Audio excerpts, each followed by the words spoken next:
आइजोफोरनि थाखाय मोनसे गेदेर खौरां दिनैनो खुलिनानै ला नारी शक्ति सेविं एकाउन्ट नारी शक्ति सेविं एकाउन्टनि गेजेरजों मोननो हागोन गोबां सुबिदा आइजोफोरनि थाखायल' लाबोदों बेंकआ बे गेदेर सुबिदाखौ बेमार जायोब्ला 1 कोटी रांनि इन्सुरेन्स मोननो हागोन लननि होनो गोनां रांनिफ्राय रैखा मोननो हागोन इन्सुरेन्सनि सुबिदाखौ मोननो हागोन खम रांनि सुदआव लन लानो मोननायनि सुबिदा मोनगोन आइजोफोरा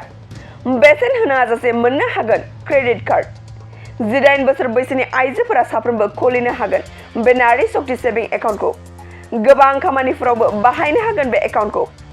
नोंथांनि आखायाव गोबां सम गैया बेनिखायनो नोंथाङा थाबैनो बे नारी शक्ति सेविं एकाउन्टखौ खुलिनानै ला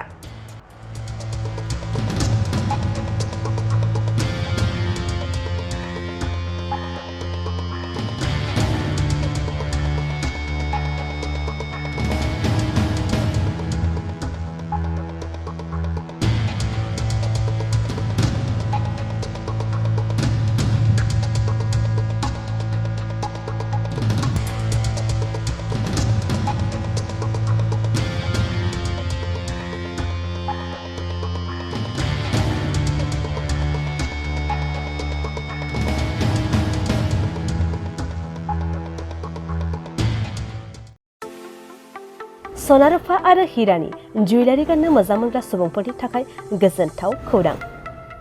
दासान्दि फुजा बोथोरखाय खम बेसेनाव फानगासिनो MSCB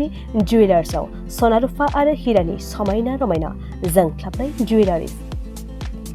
MSCB जुवेलार्सआव मोननो हागोन राजकोट जुवेलारि कास्टिं जुवेलारि कलकाता जुवेलारि मेसिनजों बानायनाय जुवेलारि आरो आखाइजों बानायनाय जुवेलारि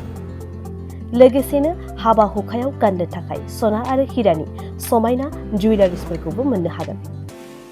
MSCB जुवेलार्सआनो दं क'क्राझार सहरजों नांजाबनाय क'क्राझार रेल गेटनि साखाथि वार्ड नं 5 बिबेकानन्द पथआव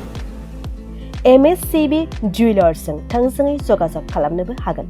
9954273079 जानबुं अनजिमायाव